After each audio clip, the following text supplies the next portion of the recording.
हरे कृष्ण।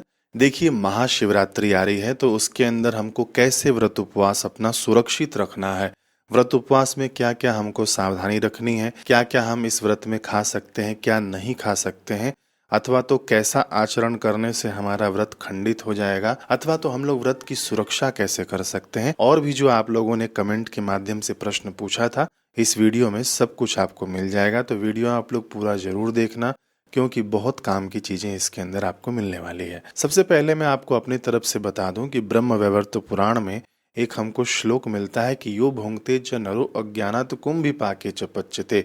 यानी आप शिवरात्रि, रामनवमी, जन्माष्टमी, इन दिनों में जो कोई भी मनुष्य अज्ञानवश यानी भूल कर भी अन्न ग्रहण कर लेता है ना, तो उसको कुंभी पाक नरक में पकाया जाता है, यानी उसको नरक की यातनाएं होती हैं। ये भूल कर की हुई गलती का मैंने आपको फल बताया है।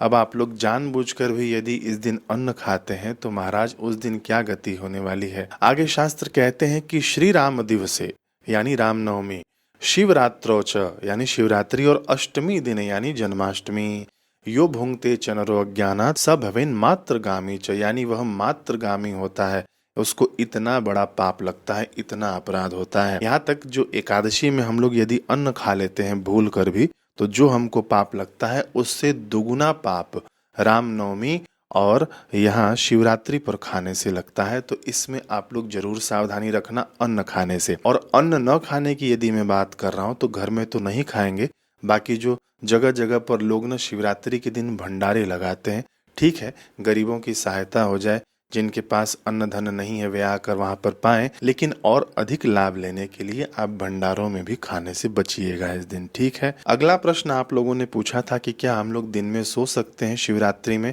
क्योंकि रात्रि को हमको जागरण करना पड़ता है। तो देखिए, शिवरात्रि का हम लोग व्रत कर रहे हैं, ठीक है। सोना और जागरण करना दोनों बातें अलग अलग हैं। जागरण तो हमको करना ही है, लेकिन सोने से क्या क्या हानि होती है यदि आप व्रत उपवास कर रहे हैं तो शास्त्र ना खूब कड़ा नियम बता रहे हैं। खास करके कात्यायन ऋषि ने ये नियम बताया है। ये निर्णय सिंधु और काल माधव जैसे ग्रंथों में हमको मिल जाता है। शास्त्र कहते हैं कि द्यूतम क्रीड़ा, यानी इस दिन जुआ नहीं खेलना चाहिए। किस दिन? जिस दिन आप व्रत उपवास करते हैं। ठीक, मैं आपको ये शिवरात्रि का व्रत कर रहे हैं ना, उसके निमित्त बता रहा हूँ। आप एकादशी का व्रत कर रहे हैं तो भी उसके अंदर ये नियम लागू होगा। तो द्यूतम क्रीड़ा यानी जुआ नहीं खेलना चाहिए। दिवा स्वप्नम यानी दिन में नहीं सोना चाहिए। दंत धावन में वच, यहाँ दातुन भी नहीं करना चाहिए। इसलिए मैं कहता हूँ ना कि आप उपवास का मंजन रखिए पास में, ठीक है। उस दिन दातुन, दंत मंजन, पेस्ट आदि नहीं करना चाहिए, इससे आप लोग बचना। मान लीजिए 15 तारीख की आपकी शिवरात्रि का व्रत है, तो 15 तारीख सुबह उठकर आप मंजन मत कर लेना बाजारू। ध्यान देना कृपानाथ, ये वीडियो सभी को भेज देना ताकि सभी लोग सावधान भी हो जाएं। क्योंकि जो आप लोग मंजन करते हैं, भले ही आयुर्वेदिक रहे चाहे कैसा भी रहे, उसके अंदर नमक पड़ा रहता है। जो आप लोग पेस्ट करते हैं टूथपेस्ट, उसके अंदर केमिकल आदि होता है जो हमारे मुंह के अंदर ही रह जाता है और उससे हमारा व्रत खंडित हो जाता है। इसीलिए शास्त्र न कड़ा नियम बताते हैं कि इस दिन दातुन तक नहीं करना चाहिए, ठीक। तो कैसे अपना मुख साफ करें? तो उंगली से आप अपना मुख साफ कर लेना, अथवा तो गुलाब के पत्तियों का यदि चूर्ण हो तो उससे भी आप लोग मुख अपना साफ कर सकते हैं, ठीक है। इतना आप लोग जरूर ध्यान देना ताकि आपका व्रत उपवास सुरक्षित रहे। फिर आगे शास्त्र कहते हैं कि व्रत घनानी विजानीयात मैथुनम च विशेषतः। ये ना, यदि आप दिन में सोते हैं, ये मंजन कर लेते हैं, तो ये व्रत घनानी यानी आपने व्रत की हत्या कर दी, ठीक है। तो इस बात को आप लोग अच्छे से समझ लीजिए। देवल स्मृति में स्पष्ट लिखा है कि उपवास के दिन कुछ विशेष कार्य करने से उपवास का सारा पुण्य तत्क्षण नष्ट हो जाता है। तो देवल ऋषि ने क्या क्या बताया है कि असकृत जलपाना च सकृत तांबुल चर्वणात्। इसका अर्थ है कि बार बार जल पीने से और इस दिन उपवास के दिन पान खाने से, ठीक है। उपवास प्रणश्येत दिवा स्वप्ना च मैथुनात्, यानी इस दिन सांसारिक व्यवहार भी नहीं करना चाहिए पति पत्नी का, और इस दिन दिन में नहीं सोना चाहिए, नहीं तो पुण्य तत्काल ही नष्ट हो जाता है। जो भी हम लोग व्रत उपवास करते हैं उसका पुण्य मैंने आपको 2 ग्रंथों से 3 ग्रंथों से ये स्पष्ट कर दिया होगा, ठीक है। आगे भी शास्त्र हमको बता रहे हैं कि निद्रा आलस्यम च वर्जयेत। ये व्रत उपवास की ही बात है कि व्रत उपवास में निद्रा और आलस्य का त्याग कर देना चाहिए दिन में। लेकिन ना हमारे शास्त्र न बड़े ही व्यवहारिक हैं। शास्त्र कभी भी एक पक्ष को नहीं रखते हैं। अब कई लोग बोलेंगे कि हमारे घर में बच्चे हैं, छोटे बच्चे हैं, अथवा तो अबोध बालक हैं, अथवा तो हमारे वृद्ध माता पिता हैं, वृद्ध जन हैं हमारे घर में, तो उनके लिए शास्त्र की क्या आज्ञा है। उनके लिए शास्त्र कहते हैं, पाराशर स्मृति में खास करके मिलता है, धर्म सिंधु में भी मिल जाता है ये, यदि कोई घर में बीमार हो, वृद्ध हो, बच्चा हो, तो वे लोग दिन में निद्रा ले सकते हैं, उनको कोई दोष नहीं लगता है। बाल वृद्धा तुरेशु न दोषः, बालक, वृद्ध और आतुर यानी रोगी, इनके लिए दिन में सोने से कोई दोष नहीं लगता है। लेकिन ध्यान रखिएगा, स्वस्थ व्यक्ति के लिए, जो लोग स्वस्थ हैं, उनको उपवास में दिन में नहीं सोना है, इससे महापाप लगता है और व्रत भंग होता है, और कात्यायन स्मृति के अनुसार इससे व्रत भी नष्ट हो जाता है आपका। ठीक है, इतना आप लोग समझ गए होंगे।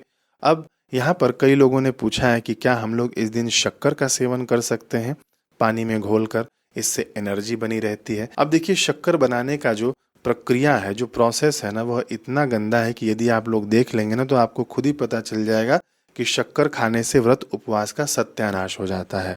ठीक, तो आप इससे बचिएगा। तो महाराज, शक्कर का भी आप लोग इस दिन बिल्कुल त्याग कर देना। शक्कर यानी दूध में भी शक्कर यदि आप डाल कर लेते हैं उपवास के दिनों में, तो सावधान हो जाना, ये व्रत खंडित करने वाली गलत चीज है। अब व्यर्थ का कचरा हमारे मुंह के अंदर जाए तो व्रत खंडित होगा ही ना, ये कचरा है सब। अब कई लोग बोलते हैं कि क्या हम लोग चाय और कॉफ़ी पी सकते हैं। तो देखिए, चाय और कॉफ़ी ना नशीली चीज़ों में आती है, ये ना आदत पकड़ाने वाली चीज़ें। नशा क्या है कि आदत लग जाए, ये नशा है। ठीक है, चाय और कॉफ़ी बिल्कुल उपवास में वर्जित है। एक दिन आप लोग चला लेना। यदि किसी का सर दुखता हो, है ना, कई लोग बताते हैं, कमेंट में ही बताते हैं कि हमारा सर दुखता है, हम लोग नहीं लेते हैं, तो एक दिन पहले ही आप किशमिश भिगो कर रख देना। जब भी आपको चाय और कॉफ़ी की आवश्यकता हो, तो वह पानी पीना, उसका पानी ज़्यादा पानी में भिगो लेना। यदि आवश्यकता हो तो वो पी सकते हैं। बाकी चाय और कॉफ़ी से खुद को बचाइए, औरों को भी बचाइए जो आपके संपर्क में है, इससे व्रत उपवास खंडित होता है। मैं इसको शास्त्र के माध्यम से भी आपको प्रमाणित करके बताता हूँ। शास्त्र कहते हैं कि वर्जयेत मधुमासम च मद्यम च मादकम तथा। ठीक है, समझ गए आप। धर्मशास्त्र, फिर से ये कहाँ मिलता है, ये धर्मशास्त्र संग्रह में मिलता है कि व्रत में मधु यानी शहद नहीं लेना चाहिए, और अथवा तो मदिरा नहीं लेना चाहिए। ठीक है ना, मांस नहीं खाना चाहिए, शराब नहीं पीना चाहिए, मादक यानी नशा या उत्तेजना देने वाले पदार्थों का त्याग कर देना चाहिए। ठीक, तो चाय और कॉफ़ी से आप लोग बचिएगा। चाय और कॉफ़ी बड़ी छोटी सी चीज़ है, ये व्रत बहुत बड़ा है। ठीक, तो व्रत का आदर करिएगा। आगे लोग पूछते हैं कि क्या हम लोग इस दिन दवाई ले सकते हैं, हम लोग बीमार हैं तो। बिल्कुल आप लोग दवाई ले सकते हैं। बोधायन स्मृति में ये वचन आपको मिलता है, और लघु हरित स्मृति में भी ये आता है कि दवाई ले सकते हैं। वैसे भी आप लोगों को पता है कि शरीर माध्यम खलु धर्म साधनम, यह शरीर ही एक धर्म का साधन है, जिसके माध्यम से हम लोग धर्म कर्म कर सकते हैं। इसलिए शास्त्रों ने दवाई के लिए कभी मना नहीं किया है। इसके लिए शास्त्र कहते हैं कि गुरुर वचनम औषधम, इससे गुरु के वचन हो गए, औषधि हो गई, इनसे कभी भी व्रत आपका नहीं टूटता है, खंडित नहीं होता है। ठीक है ना। यहाँ पर ध्यान देने योग्य बात यह है कि आप लोग ना टॉनिक के नाम पर दवाई मत ले लेना। ठीक है, कई लोग क्या टॉनिक लेते हैं, केवल विटामिन वगैरह लेते हैं, तो यदि आप उससे बच सकें तो बचिएगा। जिनको खूब आवश्यकता हो, जिनको डायबिटीज़ हो, अथवा तो बड़ी बड़ी जो बीमारियां हैं, उनके लिए यदि आप दवाई लेते हैं तो लीजिएगा। बाकी ऐसा नहीं कि च्यवनप्राश खा लिया, है ना, विटामिन की गोलियां खा लिया, ताकत बना रहे, हम तो उपवास करेंगे ही, है, हम तो बीमार हैं, ऐसा मत कर देना आप लोग। ईमानदारी रखना अपने आप से। बाकी मैंने आपको ब्रश का तो बता ही दिया। कई लोग पूछते हैं कि क्या हम लोग दातुन कर सकते हैं उपवास के लिए। नहीं, आप नहीं कर सकते हैं। केवल उंगलियों से साफ कर लेना, अथवा तो मंजन आता है उपवास का, उससे आप लोग साफ कर सकते हैं अपना मुख। अथवा तो गुलाब की पंखुड़ियों को सुखा कर रख देना चाहिए, पीस कर रख लेना चाहिए, उससे अपना मुख साफ कर लेना चाहिए। अब देखिए, ध्यान ये दीजिएगा कि 15 तारीख की सुबह में तो आप ब्रश नहीं करेंगे, दातुन नहीं करेंगे। ठीक है ना, क्योंकि लोग पूछते हैं कि 16 की सुबह सुबह हम लोग स्नान करेंगे तो वहां पर मंजन ब्रश कर सकते हैं क्या। नहीं, आप लोग नहीं कर सकते। वहां पर भी, वहां पर जब तक आपका पारण नहीं हो जाता तब तक आपको मुख में ब्रश, मंजन आदि नहीं करना है। अब अगला प्रश्न लोगों ने पूछा है कि क्या हम लोग ड्राई फ्रूट्स खा सकते हैं क्या। अब देखिए, उपवास का अर्थ फिर क्या रह जाएगा।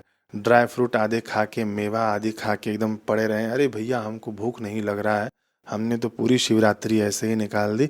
इसका ये तपस्या नहीं है, तपस्या का दिन है।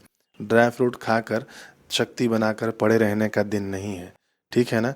आप लोग हिम्मत करिएगा, व्रत हो ही जाता है, क्योंकि ग्रह नक्षत्र वातावरण ही ऐसा बन जाता है कि सहज में ही व्रत हो जाता है। यदि आप लोग ईमानदारी से दृढ़ता से रहेंगे तो अलग से प्रयत्न नहीं करना पड़ता है, ठीक। और ना इस दिन जागरण करना चाहिए। कई लोग बोलते हैं ना कि हम लोग से नहीं जागा जाता, और देखा जाए तो घर में रोज 1-1 बजे तक जागते हैं लोग। 1-1 बजे तक जाग कर फिर 2-2 बजे तक सोते हैं। एक सहज में ही जागरण कर लीजिए यत्न पूर्वक। धर्म के नाम पे ही उपवास का नाम सुन लिया तो वैरायटी हमारे दिमाग में आने लग जाती है कि ये हम बना कर खाएंगे इस दिन, ये मंगा लो वो मंगा लो, सब मंगा कर रख लेते हैं। नहीं, ये उपवास का दिन है, ये आपके तपस्या का दिन है, महाशिवरात्रि, ठीक है। इसको ईमानदारी से करिएगा। बाकी लोगों ने पूछा है कि क्या हम लोग प्रसाद भी ग्रहण कर सकते हैं? जो हम लोग मंदिर में जाएंगे तो वहाँ पर हमको प्रसाद भी मिलेगा, तो क्या हम लोग उसको ग्रहण कर सकते हैं? देखिए, यदि आपने व्रत उपवास किया है, मैं तो कहूँगा करिए, जरूर करना चाहिए व्रत उपवास। यदि आपने व्रत उपवास किया है तो उस प्रसाद का अनादर कभी मत करना, खूब अच्छे से आदर करना, प्रणाम करना और उसको रख देना। जब आपका पारण होगा तो उसी प्रसाद से आप लोग पारण कर सकते हैं, अथवा तो उस प्रसाद को पारण के बाद भी आप लोग खा सकते हैं, ठीक है। व्रत उपवास में यदि आपने कड़क व्रत उपवास किया है, निर्जल व्रत उपवास किया है, तो उस प्रसाद का आदर करके रख देना। समझ गए आप लोग? अब अगला प्रश्न आता है, किसी ने पूछा है कि हवन में हम लोग आहुति देंगे, इस दिन हम लोग हवन करेंगे तो देवताओं का भी व्रत उपवास होगा, तो उनका तो व्रत उपवास नहीं टूटेगा ना? नहीं, ऐसा कुछ नहीं होगा। देवताओं का व्रत उपवास, इसका आप चिंता मत करिए, आप अपना सत्कर्म करिए, ठीक है। अब अगला प्रश्न आता है कि क्या मासिक धर्म में हम लोग व्रत उपवास कर सकते हैं? जी हाँ, मासिक धर्म में भी आप लोग व्रत उपवास कर सकते हैं। पूजन नहीं करना चाहिए इस दिन, केवल व्रत उपवास आप लोग कर सकते हैं। अगला प्रश्न आता है कि क्या हम लोग उपवास में जिनका निर्जला है वे लोग आचमन कर सकते हैं? तो जी हाँ, आचमन आप लोग कर सकते हैं। कब करना चाहिए? जब आप लोग कर्म कांड पर बैठे हैं, जब आप लोग पूजन करने के लिए बैठे हैं, तो उसके पहले 3 आचमन करवाते हैं ना पंडित जी भगवान का नाम लेकर, तो उससे आप लोग आचमन कर सकते हैं। उससे आपका व्रत उपवास खंडित नहीं होगा। मान लीजिए आप बाथरूम से होकर आए तो स्वच्छता के निमित्त आप लोग कुल्ला भी कर सकते हैं पानी से, लेकिन पानी अंदर मत लेना, इसकी सावधानी रखना जिनका निर्जल व्रत उपवास होता है, ठीक है। अब देखिए, यहाँ पर ये जो व्रत संबंधी बातें मैंने आपको बताई, अब आप लोग पूछेंगे कि महाराज हम लोग खा क्या सकते हैं? जिनको आवश्यकता हो, जो लोग बीमार हो उनको ही खाना चाहिए, बाकी जो लोग स्वस्थ हैं उनको नहीं खाना चाहिए। और खाने में भी क्या खाना चाहिए? जो लोग हम लोग व्रत उपवास में खाते हैं एकादशी आदि में, वही आपको खाना चाहिए। जैसे कि राजगिरे का आटा हो गया, कट्टों का आटा हो गया, ये सब चीज़ें यदि आवश्यक हो, जो लोग वृद्ध हों, बीमार हों, बालक हों, उनको आप लोग खिलाइएगा इस दिन, ठीक है। तो बस यहाँ पर इतना ही, कुछ रह गया हो तो और बताइएगा कमेंट के माध्यम से। अब मैं आपको बता दूं कि चारों प्रहर के पूजन का वीडियो भी आ जाएगा। मैंने उसके अंदर बड़ा ही व्यवस्थित बताया है कि प्रथम प्रहर में ही हम लोगों ने संकल्प कर लिया है, फिर दूसरे प्रहर में हम अभिषेक करेंगे, तीसरे प्रहर का अभिषेक अलग है, चौथे प्रहर का अभिषेक अलग है, ठीक है ना। आने वाले वीडियो में मैं आपको निशीत काल आपके राज्य में कब कब है वह मैं डाल दूंगा, सारे प्रहरों का समय क्या है वह भी मैं आपको वीडियो के माध्यम से बता दूंगा। आने वाले वीडियो में आपको सब कुछ मिल जाएगा, ठीक है। मिलते हैं अगले वीडियो में। हरे कृष्ण।